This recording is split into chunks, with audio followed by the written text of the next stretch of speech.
The second question, they both tie together just a little bit, but the question is, does having a gun make you safe? I did a Facebook post recently, the sappy Facebook post that no one wanted to know who I was when I did that Facebook post. But anyway, talking about, does having a gun make you safe? And my thoughts on that during that post were, I feel like people go out and they purchase guns and they have a false sense of security about it. That was really the point I was trying to make when I was talking about that.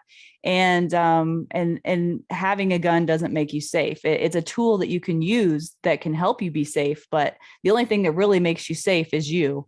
And having the wherewithal and the training to, put yourself in the best possible position that you can to defend yourself or keep yourself away from situations where you think you might get yourself in trouble. Just having a brain and common sense really goes a long way. And as one of my friends says, Trish, this friend, he says that common sense is not something that grows in everyone's garden.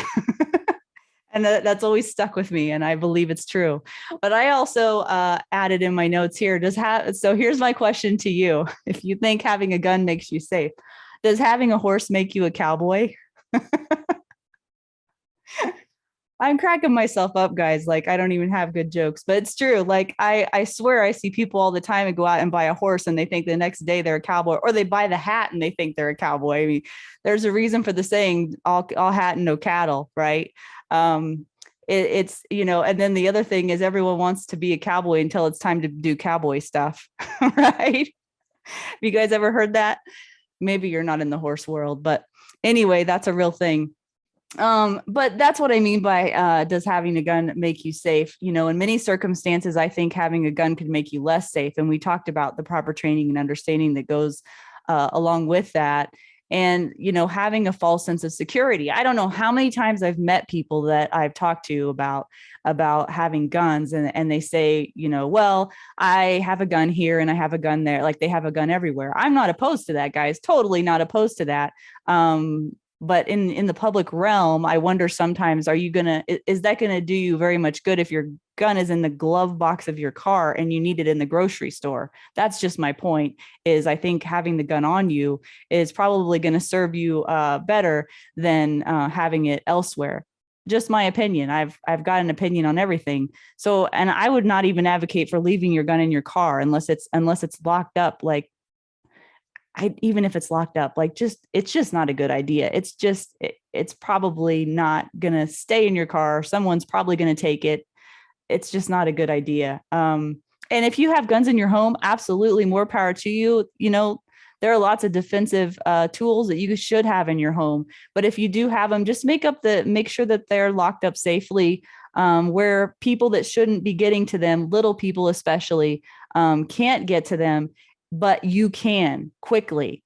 In my opinion, you shouldn't have all of your guns locked up downstairs in the basement in your safe. That requires, a lot of manual dexterity and thinking for you to get into the safe, because what if there's no time for that? You need to have an accessible firearm ready to go that's not accessible to anyone else but you, but that you can get to quickly if you need to. That's my opinion. And again, get proper training. Do you guys have anything to add to that?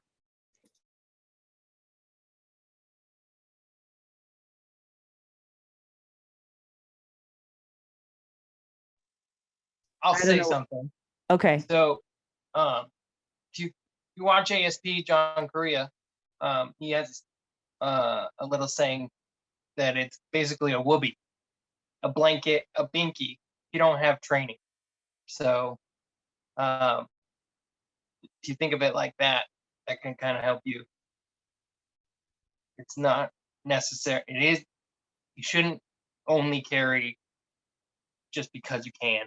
You got to get that training, or else that's what it is. It's just a blanket or a hammer. If you don't know how to hammer a nail, what are you going to build a house? No. So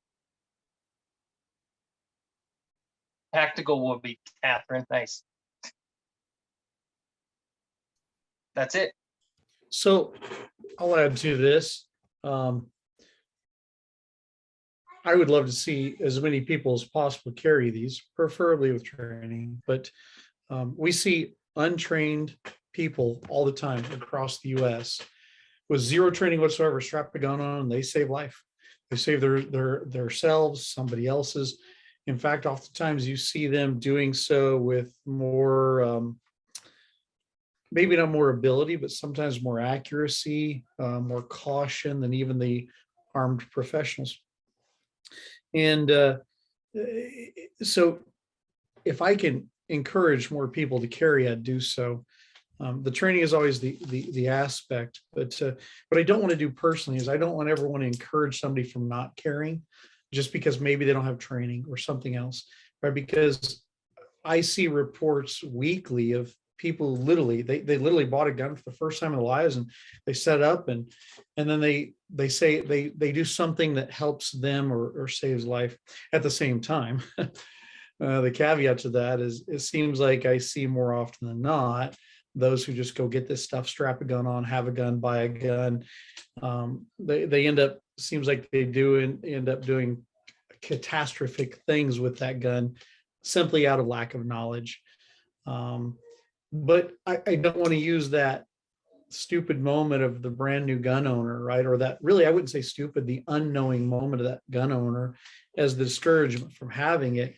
It really comes down to the messaging of how do we get these people to realize this. I've become a big fan of now starting to go to my local gun stores in the areas I've lived and go and look, you guys are selling these guns. I'd like to, whatever I can do to get you guys to promote really good training. And I try to find the good trainers in my areas wherever I'm at. And of course, I think that includes me or anybody with defenders. But if I can find the others too and go, look, if they don't want to come see me, hey, what about these people over here? So at least we're encouraging those who are behind the counter selling the gun to people to encourage them to, hey, don't just buy the gun.